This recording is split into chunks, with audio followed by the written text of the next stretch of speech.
السلام عليكم ورحمة الله. أهلا ومرحبا بكم أعزائي طلبة وطالبات التعليم الفني الصناعي تخصص ملابس جاهزة. النهاردة إن شاء الله حبايبي هنكمل مع بعض مادة التصميم الصناعي للصف الثاني. كنا في الحلقات السابقة بدأنا نتكلم عن تصميم مكان العمل، وعرفنا قد إيه تصميم مكان العمل مهم جدا في أي منشأة، مش بس مصنع الملابس. قلنا إنه تصميم مكان العمل ده مهم جدا للعامل ولصاحب العمل كمان. طب مهم للعامل طبعا، لأن تصميم مكان العمل كل ما كان مريح كل ما العامل كان يشعر بالراحة، وكل ما العامل يشعر بالراحة كل ما كان أداؤه أفضل، وبالتالي كل ما كان أداؤه أفضل هيكون الإنتاج أفضل في وقت قليل وبجهد قليل. يبقى احنا كده مين اللي استفاد؟ اللي استفاد العامل. طيب لصاحب العمل بقى مهم في ايه؟ لما العامل ده هيطلع انتاج كويس في وقت قليل، الانتاج الكويس اللي ذات جودة عالية ووقت مش كتير، فبالتالي هيديني اتاحة ان انا اقدر في نفس الوقت اللي كان ممكن ياخده لو هو مش بيشعر بالراحة في كمية قليلة يقدر يعمل لي فيه كمية ايه؟ كبيرة. طيب هنا كمية الانتاج زادت وجودة الانتاج كمان زادت. يبقى اذا كده مين المستفاد؟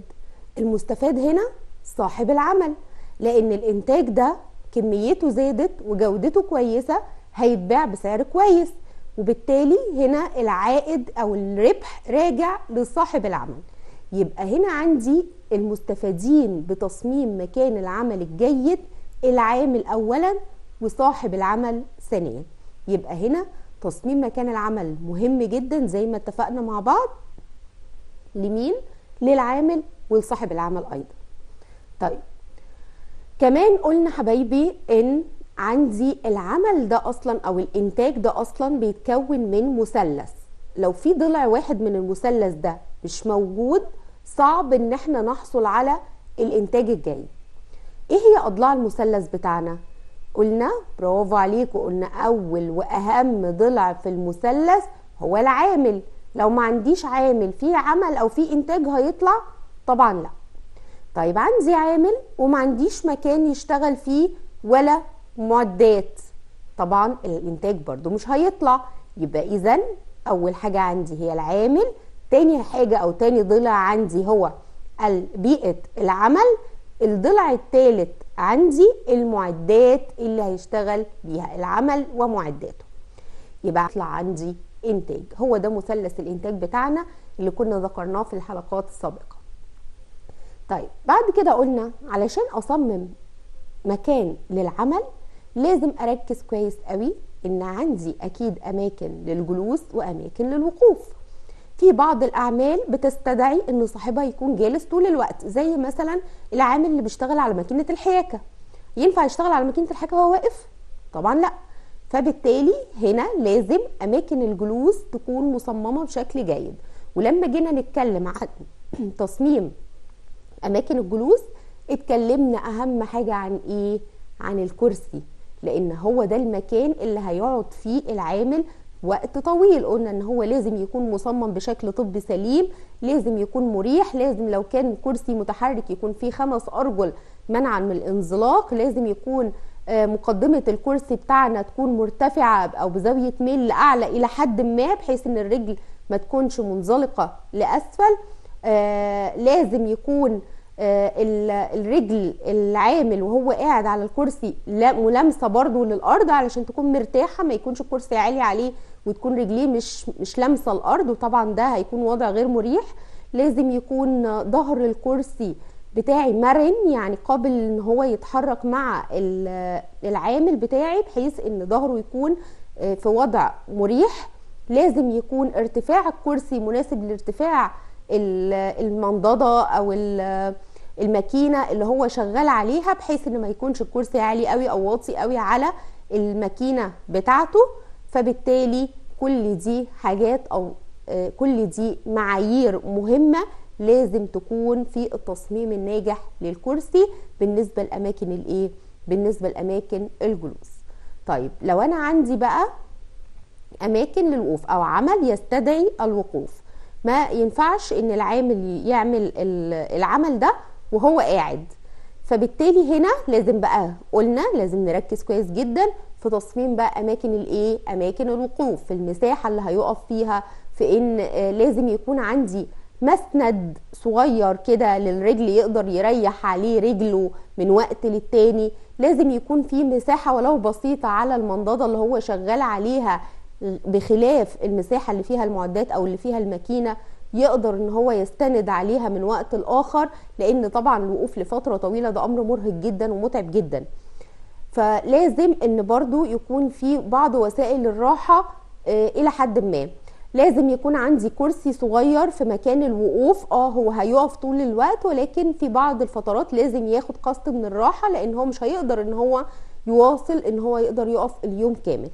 فدي كلها حاجات قلنا مهمة جدا في أماكن الوقوف. المساحة نفسها اللي هيقف فيها، الأرض اللي هيقف عليها لازم يكون فيها، لو وقف على الخرسانة على طول ده أمر مرهق وبيتعب الرجل بشكل أكتر، فعشان كده لازم يكون في أي حاجة يقف عليها من الخامة مرنة غير الخامات الصلبة، يعني مش ما يقفش على الأرض مباشرة، لازم يكون في حاجة يفردها تحت رجله ويقف عليها، حتى لو حاجة بسيطة على قد رجله، بس يقدر ان هو يكون في فاصل ما بين الارض وما بين رجله. طبعا بخلاف ان لازم يكون لابس حذاء مريح، لان هو هيقف وقت كبير، فلو لابس حذاء مش مريح وغير امن فبالتالي هو هيتعب جدا.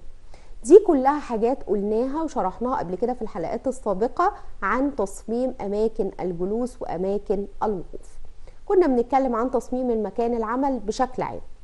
طيب احنا كتخصص ملابس، لو انا هصمم مكان العمل اللي هو المصنع بتاعي، مصنع الملابس الجاهزة، عايز بقى ادخل مصنع الملابس وابدأ اصمم مكان العمل عندي.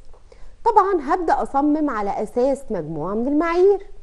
احنا عندنا في مصنع الملابس بنشتغل بايه؟ بنشتغل بماكينات. يبقى اول حاجة هفكر فيها الماكينات دي، هبدأ اشوف هل الماكينة دي كلها، الماكينات دي كلها سرعتها واحدة؟ طب هل الماكينات دي بتحتاج نفس المستلزمات؟ طب هل اسم الشركة او المصنع بتاعي يستدعي ان انا انتج انتاج كتير ولا الانتاج بتاعه هيبقى قليل؟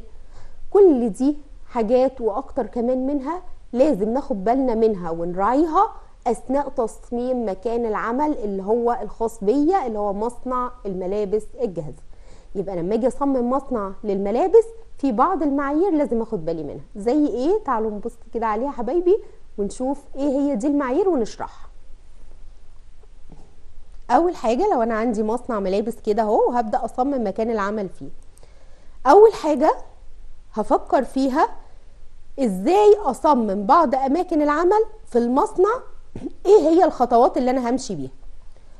قلنا اول حاجة لازم اخد بالي منها سرعة الماكينة، تاني حاجة مستلزمات الماكينة، تالت حاجة اسم الشركة او المصنع.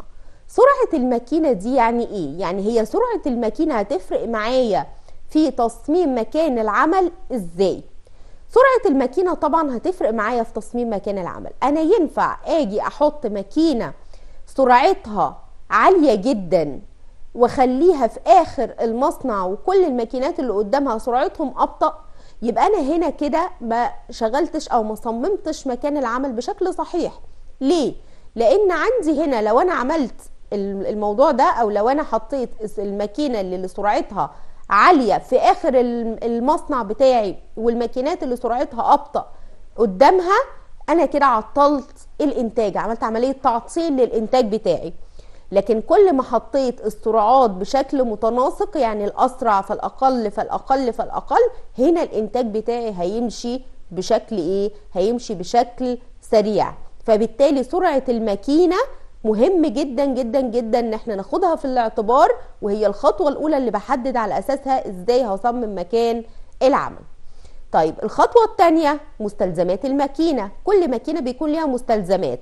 طب انا هنا عندي لو ماكينة مستلزماتها بسيطة يا دوبك بتتحط في الدرج بتاعها، وماكينة تانية ليها بعض المستلزمات اللي لازم تكون ملحقات موجودة جنبها، يبقى هنا لازم اخد بالي الماكينة دي المكان اللي هتيحوا ليها هيكون قد ايه، والماكينة التانية المكان اللي هتيحوا ليها هيكون قد ايه، بحيث ان المستلزمات تكون جنب الماكينة ما تكونش بعيدة عنها، الى جانب ان يكون في مساحة للحركة بجوار الماكينة بدون اي عرقلة لا في الماكينة ولا في مستلزماتها.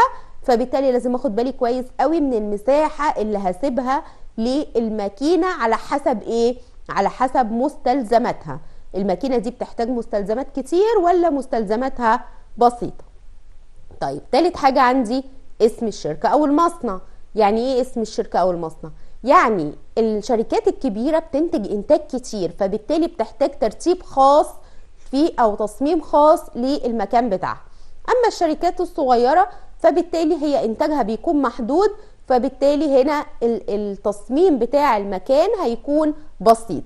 يبقى هنا اسم الشركة او المصنع برضو فرق معايا جدا في خطوات ايه؟ في خطوات تصميم اماكن العمل في مصنع الملابس. طيب عندي كمان يا حبايبي تعريف الماكينة ونوع الغرزة وعدد الغرز لكل سنتيمتر في العملية، وده بيتضمن عدم حدوث تشريب بالحياكة.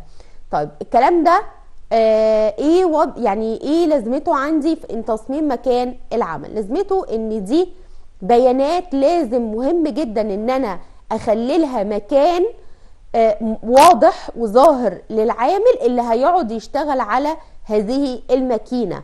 يعني العامل اللي هيجي على ماكينة الحياكة لازم اخلي المكان بتاع التعريف بتاع الماكينة ده يكون واضح. يبقى اذا البيانات اللي احنا بنقولها دلوقتي دي ان احنا نعرف المكنه نفسها، نوع الغرزه اللي المكنه بتنتجها، عدد الغرز اللي بتنتج في كل سنتيمتر، كل دي بيانات لازم مهمه جدا العامل اللي هيجي يقعد على الماكينه يكون عارفها، بحيث ان احنا نضمن ان ما يحصلش عندي تشريب في الحياكه. وطبعا احنا متخصصين في الملابس وعارفين يعني ايه تشريب الحياكه.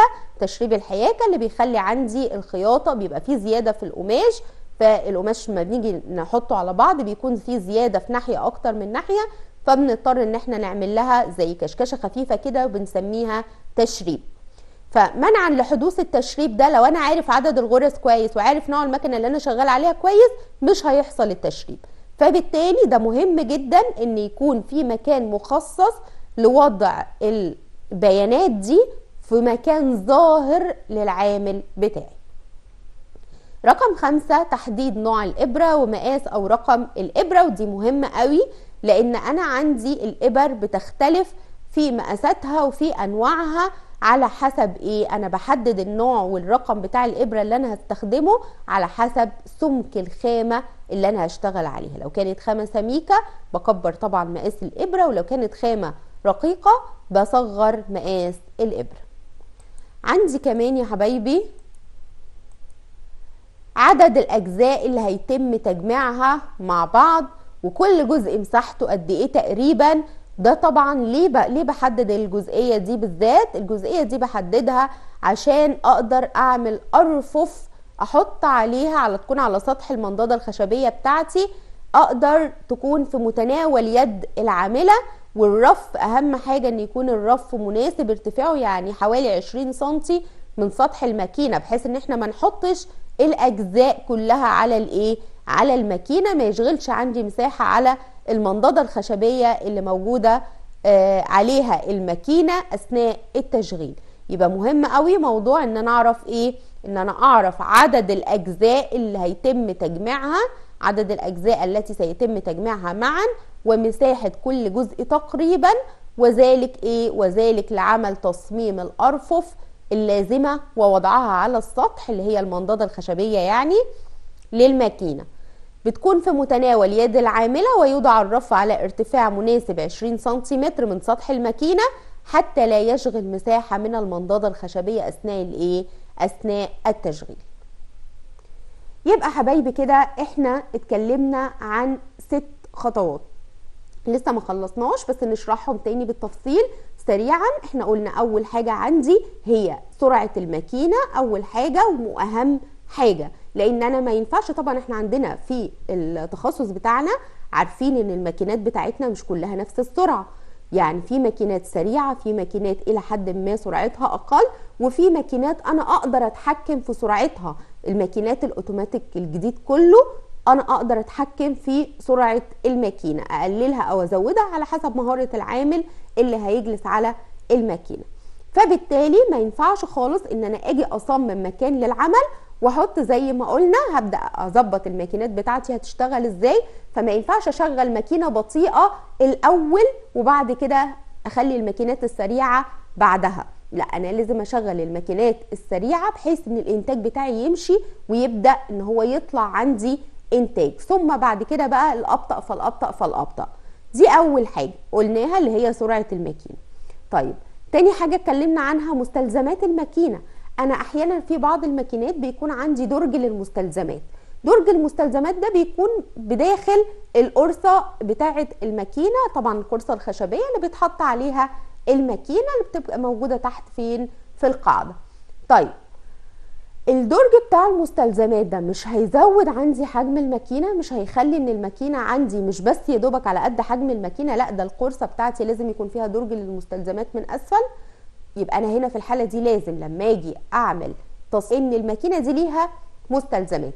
هو كل الماكينات ليها مستلزمات بس بتختلف من ماكينه لاخرى على حسب نوع المستلزمات الخاصه بالماكينه. طيب دلوقتي عندي ماكينه ليها مستلزمات اكتر شويه، فبالتالي هتحتاج ايه؟ هتحتاج مساحه اكبر بحيث ان انا كعامل لما اجي اقوم واتحرك ما تعرقلش في المستلزمات بتاعه الماكينه بتاعتي، ولا اضطر ان انا احطها في مكان بعيد عشان وقت ما احتاجها اروح اجيبها واجي، هضيع وقته الى جانب المجهود. يبقى بالتالي لازم اخد بالي كويس جدا ان كل ماكينه ليها مستلزماتها، تكون مستلزمات الماكينه موجوده بجانبها، ليها مساحه كافيه بجانبها الى جانب مساحتي انا كعامل في الحركه، ان انا ما اتعرقلش فيها ولا اي عامل بيتحرك ما بين الماكينات يتعرقل فيه مستلزمات الماكينه بتاعتي. طيب قلنا كمان اسم الشركه او المصنع، ودي حاجه مهمه وبتفرق جدا. بتفرق في ايه؟ بتفرق في حجم المكان، في حجم التصميم، في الوضع بتاع المكان نفسه. ليه؟ لان كل ما كان اسم الشركه او المصنع اكبر كل ما كان انتاجه اكبر وقابل لزياده الانتاج، فبالتالي لازم اعمل تصميم مكان عمل يناسب هذا الحجم من الانتاج ويناسب اسم المنشاه دي. طيب لو كان اسم ورشه صغيره او شركه صغيره لسه او مصنع صغير، فبالتالي هنا الوضع هيختلف وهيبقى التصميم محدود الى حد ما نتوسعش في التصميم بزياده بحيث ان انا الانتاج عندي لسه مش مضمون او نسبته بتكون مش كبيره. قلنا كمان حبايبي مهم جدا ان انا اعرف عدد الاجزاء وحجم كل جزء من الاجزاء اللي هيتم تجميعها. طبعا احنا عارفين ان احنا بعد ما عمليه القص بتتم بيكون عندي بيجيلي القطعه عباره عن اجزاء، مجموعه اجزاء، كل جزء ليه رقم، وانا ببدا بقى اعمل ايه؟ ببدا ان انا اجمعهم. طيب الاجزاء اللي هيتم تجميعها مع بعض دي، انا هنا دلوقتي هقعد مش هجمع قطعه. العامل اللي قاعد على المكنه مش بيعمل قطعه واحده، ده بيعمل طبعا انتاج، بيخلص القطعه وياخد غيرها، بيخلص وياخد غيرها وبينتج انتاج كامل. طيب هو عشان ينتج الانتاج الكامل هيقوم دلوقتي يجيب الجزئين بتوع القطعه بتاعته او الثلاث اجزاء اللي هيجمعهم ويبدا يجمعهم وبعدين يخلص وبعدين يحطهم في مكان ما علشان يروح للخطوه اللي بعدها وبعدين يقوم يجيب الجزئين التانيين. طبعا دي مشقه على العامل الى جانب ان الشغل كده هيبوظ وهيبقى مش صح. امال المفروض ايه؟ المفروض ان كميه الشغل اللي هيعملها تكون قدامه ويبدا يسحب منها ويشتغل. طب هو ينفع ان احنا نكون على المنضده بتاعه الماكينه، المنضده الخشبيه الخاصه بالماكينه، يكون عليها الشغل كله اركنه كده عليها وانا بشتغل؟ ده كده ممكن الشغل معرض ان هو يقع مني، لان طبعا كده في زحمه على المكنه الى جانب الشغل اللي محطوط الى جانب الشغل اللي انا بشتغله، فبالتالي هنا في زحمه، ممكن الشغل معرض ان هو يقع، ممكن معرض ان يحصل اختلاط في القطع وبعضها، يحصل غلط بين القطع وبعضها، يبقى كده حاجه مش صح خالص في تصميم مكان العمل. امال ايه؟ انا لازم ابقى عارف حجم القطعه اللي هيتم تجميعها بحيث ان انا بعمل لها رف. فين الرف ده؟ بيكون موجود فين؟ بيكون موجود اعلى المنضده الخشبيه، بس مش اعلى المنضده الخشبيه قوي بحيث ان العامله او العامل اللي قاعد على الماكينه يقدر ان هو يوصل لها بايده بسهوله، يعني مش لازم ان هو يتحرك علشان يوصل لها، فبيكون اعلى من المنضده الخشبيه بمقدار حوالي 20 سم. طبعا 20 سم سهل جدا ان العامله او العامل يوصل لهم بايده وهو قاعد على الماكينه بتاعته، فبالتالي بيكون في رف اعلى الماكينه، اعلى المنضده الخشبيه بيتم عليه وضع القطع اللي تم قصها، وهيتم بقى ايه، هيتم تجميعها في الحياكه. وطبعا بتتحط بنظام معين بحيث ان العامله تقدر او العامل يقدر يسحب مثلا القطعه رقم 1 مع القطعه رقم 2، هو عارف سحب هنا وهنا، ويبدا ان هو يشتغل عليها على طول ويجمعها. يبقى بالتالي مهمه، دي نقطه مهمه جدا حبايبي في ايه، في تصميم مكان العمل. مهم جدا كمان اثناء تصميم مكان العمل ان انا احدد نوع الابره اللي موجوده في الماكينه ومقاسها. ليه؟ لان فرضا ان انا كنت قاعد وحاطط ابره معينه بمقاس معين، الماكينه متركب فيها ابره معينه بمقاس معين مثلا تتناسب مع قماش الجينز. طبعا احنا عارفين ان قماش الجينز او الجبردين من الاقمشه السميكه، فلما هاجي احط ابره تتناسب مع القماش الجينز او الجبردين هحط ابره مقاسها ايه، مقاسها كبير. طيب انا دلوقتي هشتغل مع خامه خفيفه ايا كانت، مثلا شيفون او اي خامه من الخامات الخفيفه. اجي بقى انا مش عارف مقاس الابره اللي موجود وابدا اشتغل على طول على الابره الموجوده حاليا، ايه اللي هيحصل؟ اللي هيحصل ان القماش بتاعي ده هيتخرم، هيعمل ثقوب. ليه؟ لان الابره سميكه جدا عليه. فبالتالي لازم مهم قوي ان يكون عندي مكان واضح فيه كده مقاس الابره ونوعها وسمكها، مقاسها ونوعها. ليه؟ علشان اقدر اشوف هل الابره المحطوطه دي تتناسب بالفعل مع الشغل اللي انا هشتغله، مع الخامه اللي انا هشتغل عليها، ولا ما تتناسبش معاها. يبقى لازم اثناء تصميم مكان العمل احط في عين الاعتبار ان في مكان للبيانات. اول حاجه عندي الابره لازم يكون محطوط نوعها ومحطوط مقاسها عشان اقدر اشوف هل هي تتناسب مع نوع الخامه بتاعتي اللي انا شغاله عليها ولا لا. تاني حاجه مهمه جدا لازم احط نوع المكنه، عدد الغرز لكل سنتي.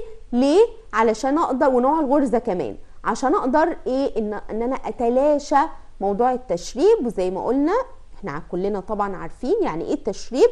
التشريب ان انا لما اجي احط قطعتين على بعض، اخيط قطعتين على بعض، بيكون في قطعه في اثناء الخياطه ما ظبطتش معايا، فمقاسها ما ظبطش مع مقاس القطعه الثانيه، فبضطر ان انا اعمل لها تشريب، يعني اتني اجزاء من القماش وانا ماشي كده بنسبه بسيطه، نسبه بسيطه خالص، مش كشكشه، يعني بتكون نسبه بسيطه قوي في التنايات دي، بس بنسميها تشريب. طبعا من الافضل ان احنا نتلاشى موضوع التشريب ده خالص، مش عايزين يكون موجود. فعشان اتلاشاه لازم يكون برضو اثناء تصميم مكان العمل مهم قوي ان كل ماكينه يكون محطوط عليها بيان بنوعها ونوع الغرزه بتاعتها وعدد الغرز في السنتي بتاع الماكينه. يبقى هنا لازم تكون في مكان واضح فيه البيانات دي. البيانات دي ما احطهاش كده في اي حته في المكنه، في ظهر المكنه مثلا، يجي العامل يقعد ما شافش اصلا البيانات ويشتغل على طول وتحصل بقى المشكلات. فدي كلها حاجات مهمه جدا حبايبي. احنا كده قلنا 6 خطوات ولسه هنكمل. تعالوا بقى نشوف باقي خطوات تصميم مصنع الملابس علشان نصمم مصنع ملابس بتاعنا او مكان العمل بتاعنا بشكل جيد. بقول رقم 7 تحديد المساطر المطلوبة للعملية، ودي مهمة قوي ان كل بعض المنتجات بتحتاج ان انا اعمل لها قياسات اثناء الشغل. يعني لو هعمل تانية مثلا محتاج ان انا اقيس التانية اثناء الشغل. فبالتالي هنا مهم قوي ان احنا نحدد ايه هي المساطر اللي محتاجينها بحيث ان هي تكون متاحة على الماكينة او على القرصة بتاعة الماكينة، عشان العامل بتاعي ما يحتاجش ان هو يقوم اثناء الشغل بتاعه. رقم 8 بقول ان احنا المفروض نعمل حامل معدني لوضع ستوك كافي. يعني ايه ستوك؟ كلمة ستوك يعني الكمية اللي انا هستخدمها. الستوك ده اللي هي كمية الشغل اللي انا هستخدمه كله.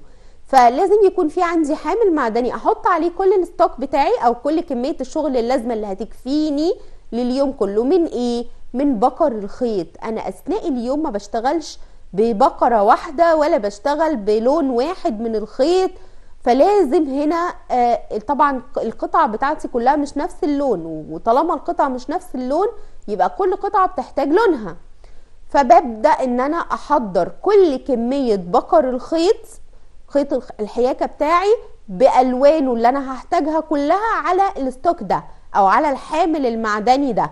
احط عليه كل الستوك بتاعي بتاع اليوم كله، وده طبعا بيمنع عندي ان انا اهلك نسبة عالية من الخيوط، وان انا يعني اضيع وقت في اني اقوم استدعي البقرة اللي انا محتاجها واجي. لا، انا معايا خلاص، انا هشتغل النهاردة 100 قطعة. 100 قطعة دول هحتاج فيهم مثلا 4 انواع خيوط ب4 الوان. هجيب ال4 الوان بال4 انواع وهبدأ احطهم على الستوك المعدني ده. يبقى ده لازم يكون موجود فين، يتعمل حسابه اثناء تصميم مكان العمل، ويكون موجود جنب كل ماكينة علشان كل عامل يحط البقر اللي هو هيحتاجه طبعا اثناء اليوم. وطبعا دي بتكون مهارة، العامل بيكون عارف هو هيحتاج بقر ايه والوان ايه، الالوان طبعا اللي محتاجها على حسب نوع الشغل اللي هيعمله. كمان يا حبايبي بقول ان احنا لازم نعمل تصميم لبعض صناديق خشبية للماكينات الخاصة لوضع الاجزاء التي يتم حياكتها، وكذلك سهولة وضمان حدوث المناولة بالطرق السليمة. يعني ايه؟ يعني دلوقتي انا شغال على ماكينة معينة، فبالتالي هنا بعد ما اشتغلت على الماكينة بتاعتي هحتاج ان انا بعد ما خلصت العملية بتاعتي هحتاج ان انا انقل القطعة لماكينة اخرى. طيب عشان انقل القطعة بتاعتي لماكينة اخرى مش هينفع ان احنا نحدف القطعة لبعض، ولا ان اقوم اديها للماكينة اللي ورايا او للخطوة اللي ورايا. في الحالة دي هنا هضيع وقت وهضيع مجهود، او هخسر ان نظافة القطعة. ان القطعة لما انا احدفها مثلا بايدي للماكينة اللي ورايا يبقى هنا القطعة هتبقى مش نظيفة. فوجود الصناديق الخشبية جنب الماكينة بتاعتي هنا ده بيوفر لي ان انا بعد ما اخلص القطعة هحطها على طول في الصندوق الخشب اللي موجود جنب الماكينة، بحيث ان هنا يبقى فيه سهولة للمناولة. يعني ايه المناولة؟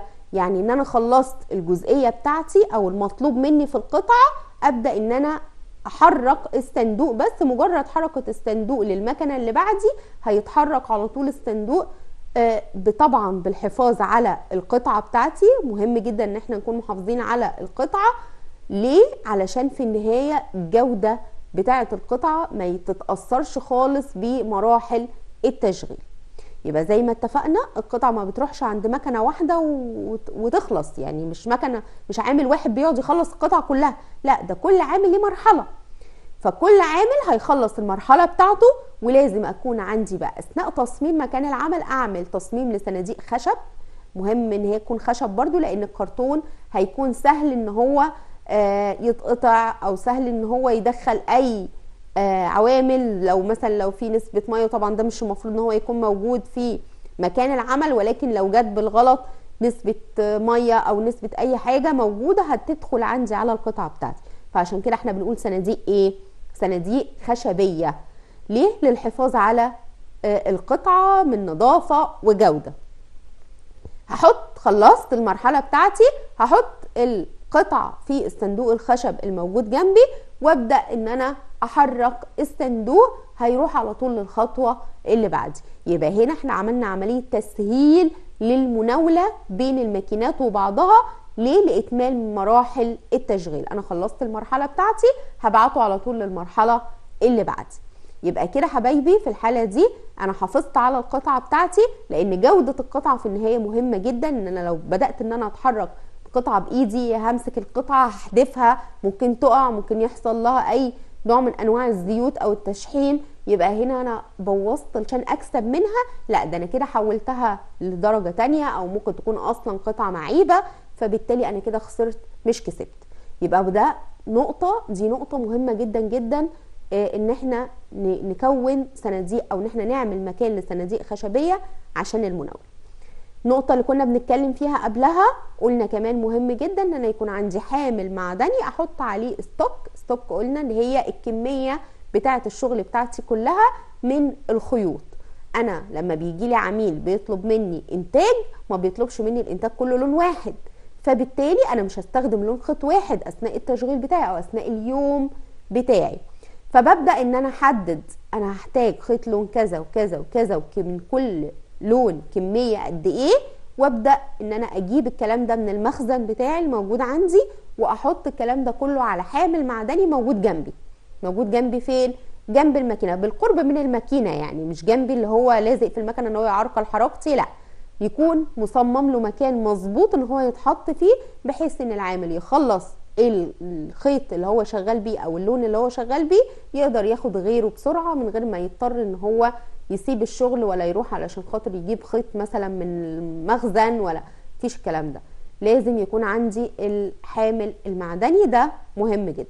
يبقى دي كلها حبايبي خطوات مهمه لازم ننفذها لما نيجي نعمل ايه؟ لما نيجي نعمل تصميم مكان العمل لمصنع الملابس الجاهزه. طيب بعد كده بقى هنتكلم عن نقطة تانية خالص، وهي مجالات استخدام الحاسب الآلي. دلوقتي مع التطوير الحاسب الآلي دخل في كل حاجة. طيب ايه هي مجالات استخدامه في تصميم اماكن العمل؟ احنا دلوقتي بنصمم اماكن العمل، ايه هي مجالات استخدام الحاسب الآلي عندنا؟ بقول حبايبي ان انا عندي برامج اقدر اصمم بيها عن طريق الحاسب. طيب ايه هي البرامج دي بقى؟ انواعها ايه؟ انواع برامج التصميم بالحاسب عبارة عن ايه؟ عبارة عن برامج خاصة بالتصميم، يبقى برامج تصميم بتكون خاصة للمصانع بس.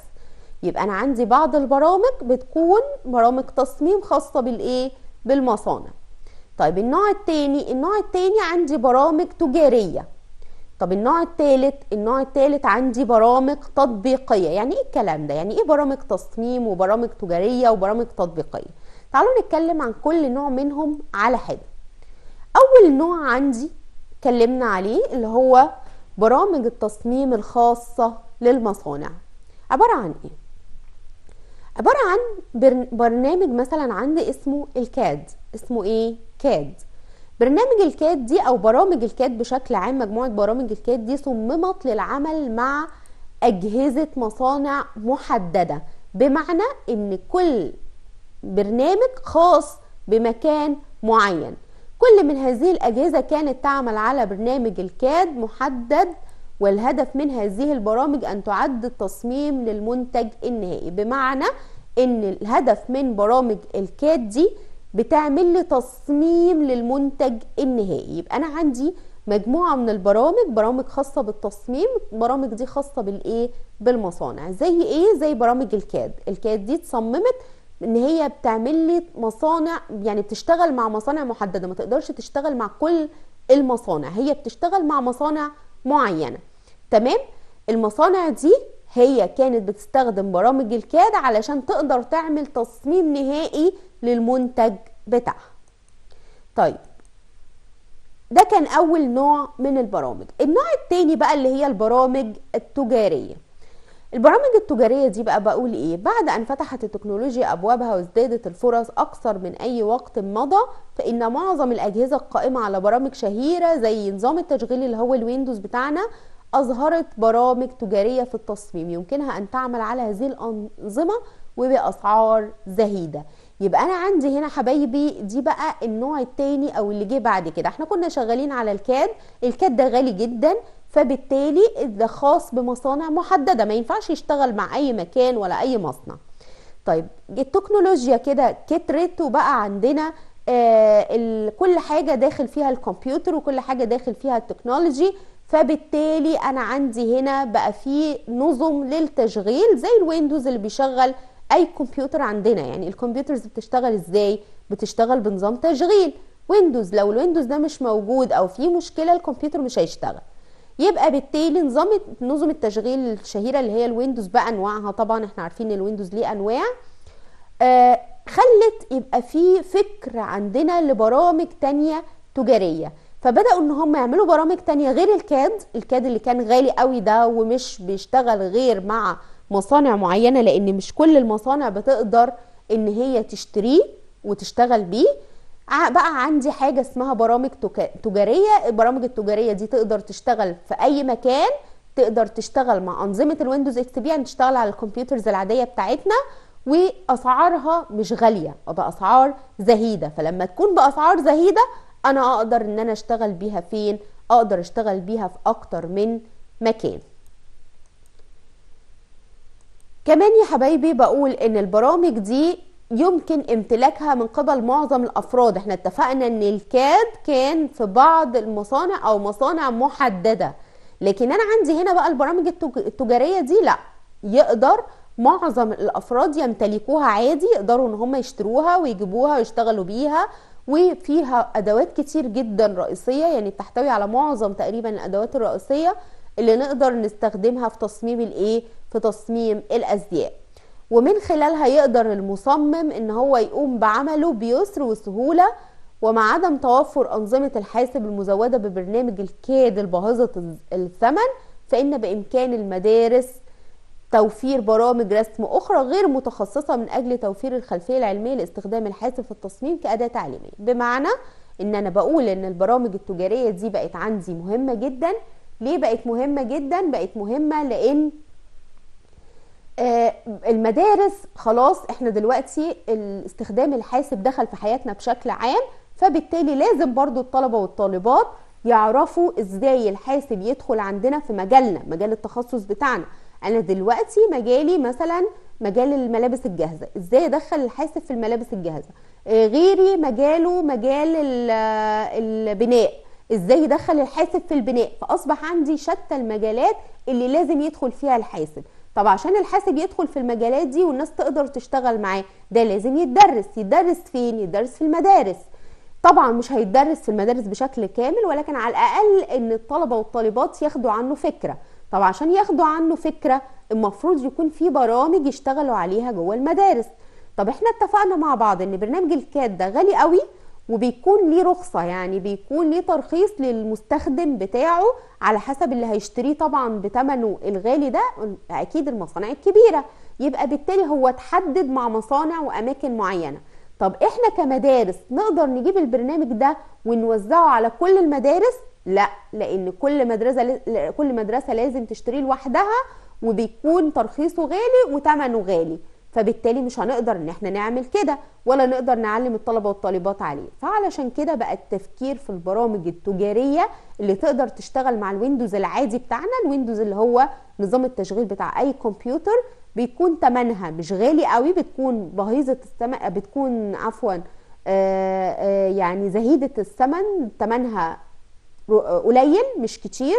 فبالتالي نقدر احنا كمدارس ان احنا نجيبه ونبدأ نعلم الطلبة والطالبات عليه. يعني فيها البرامج دي كمان ميزتها ان هي فيها ادوات كتير جدا، نقدر نعرف الطلبة والطالبات كل اداة بتعمل ايه. لو الطالب عرف كل اداة بتعمل ايه هيقدر ان هو يطلع تصميمات، ويقدر ان هو يعمل شغل كتير جدا على الحاسب الآلي. وكمان طبعا الكلام ده في كل المجالات، احنا بنتكلم في يعني مجالات استخدام الحاسب بشكل عام. وكمان يقدر ان انا لو انا علمته على برنامج معين بادواته وعرف كل اداه بتعمل ايه، لو جه يشتغل على برنامج تاني هيبقى الادوات هتبقى تقريبا واحده باختلاف البرنامج، ولكن الادوات تقريبا واحده. فهو لو عرف الاداه بتشتغل ازاي وبتعمل ايه، يبقى هيعرف يشتغل على برامج اخرى كمان غير البرنامج اللي موجود مثلا عندي في المدرسه. ان انا كمدرسه مش هقدر اجيب الا برنامج واحد بس، هعلمه عليه او هديه الفكره بتاعه البرنامج، يبقى هو عنده الباك جراوند او عنده الخلفيه بتاعه الشغل، بحيث ان هو لما يطلع بره ويبدا بقى يحتك بسوق العمل ويشتغل يبقى اوريدي هو عنده الخلفيه دي. هينميها، هياخد لسه هيمارس وهياخد خبره اكتر وهيتدرب، ولكن لازم يكون عنده الاساس، لازم يكون عنده البدايه. فعشان ده يحصل لازم يكون عندي النوعيه الثانيه من البرامج اللي هي البرامج التجاريه. يبقى البرامج التصميم الاولى اللي هي للمصانع المحدده دي اللي هو زي الكاد دي، ما ينفعش ان احنا نتداولها كده اي حد ياخدها او اي حد يشتريها او اي حد يشتغل بيها. ليه؟ لانها غاليه ولانها بتصريح معين وبتشتغل لمصانع محدده اللي بتشتريها. لكن النوع التاني بقى ده اللي اي حد يقدر يمتلكه، ثمنه مش غالي، في اوبشنز كتيره، في ادوات كتيره نقدر ان احنا نعلم الطلبه والطالبات عليها. وكمان بعض الاماكن والمصانع بيشتغلوا بيها عادي، يعني ده مش بس برامج ان احنا نستدعيها للتعليم في المدارس، لا دي فعلا في اماكن بتشتغل بيها بالفعل، ولكن احنا بنستدعيها في المدارس علشان ثمنها مش غالي قوي، علشان نقدر ان احنا نعلم الطلبه والطالبات عليها. طيب تعالوا نكمل مع بعض. عندي كمان حبايبي قلت خلاص ان انا اقدر استخدمها كأداة تعليمية. عندي بقى النوع الثالث من البرامج وهي البرامج التطبيقية. طيب البرامج التطبيقية بقى اللي انا هطبق خلاص بيها وهبدأ فعلا اشتغل شغل فعلي. اقدر ان انا اصنف البرامج التطبيقية دي لعدة تصنيفات. زي ايه؟ زي برامج الرسم، زي برامج تطوير الصور، زي برامج الرموز والاشكال الفنية. يبقى انا عندي برامج خاصة بالايه؟ خاصة بالرسم. تاني حاجة برامج خاصة بتطوير الصور. تالت حاجة برامج خاصة بالرموز والاشكال الفنية. طيب تعالوا نتكلم كده عن كل واحد من البرامج دي. اول نوع من البرامج قلنا هي برامج الايه؟ برامج الرسم. برامج الرسم دي يقدر مصمم الازياء ان هو يستغنى خالص عن الورق والقلم وان هو يبقى لازم يكون عنده مكان يرسم فيه مرسم يعني، والفرش، كل ده يقدر ان هو يستغنى عنه عن طريق برامج الرسم دي. يبقى بالتالي هو هنا وفر لي ادوات، ووفر لي مكان، ووفر لي حاجات كتير جدا. يبقى برامج الرسم عن طريقها يقدر مصمم الازياء يستغنى عن ايه؟ يستغنى عن الورق، يستغنى عن المراسم، يستغنى عن الالوان، عن الفرش. كل ده هيعوضه بايه؟ ببرامج الرسومات. ليه؟ لانها عندها قدرة فائقة على برنامج الرسم ده. يقدر العامل او المصمم يقدر ان هو يشتغل برسم خطوط واشكال هندسية بشكل دقيق جدا. يبقى هي عندها هنا برامج الرسومات دي لديها القدرة الفائقة على رسم الخطوط والاشكال الهندسية وغيرها بدقة فائقة. هو هنا هيتحكم في دقة الخطوط اللي هو بيرسم بيها بشكل كبير جدا. ادوات الرسم هذه بامكانها اضافة كتابة والوان واشكال مختلفة الى التصميم، بمعنى ان انا عندي التصميم بتاعي مش بس خطوط، لا ده يقدر عادي على القطعة، على الرسمة بتاعته، ان هو يلون، ان هو يضيف اشكال كمان للتصميم. يبقى بالتالي عندي هنا التصميم مش بس مجرد خطوط هندسية واشكال، خطوط واشكال هندسية، لا ده كمان في بعض الادوات اللي بضيف بيها كتابة، بضيف بيها تلوين، بضيف بيها شكل، بضيف بيها اي حاجة. يبقى هنا برامج الرسم بتاعتي حبايبي مهمة جدا. قلنا برامج الرسم اللي بيستطيع من خلالها مصمم الازياء ان هو يستغنى خالص عن الورق وعن المراسم وعن الالوان وعن الفرش. كل ده يقدر ان هو يعوضه ببرامج الرسومات. تقدر برامج الرسومات تعمل لي خطوط بدقة فائقة، وكمان في بعض الادوات اللي تخليني اقدر اكتب واقدر الون واقدر اضيف بعض الاشكال المختلفة الى التصميم بتاعي.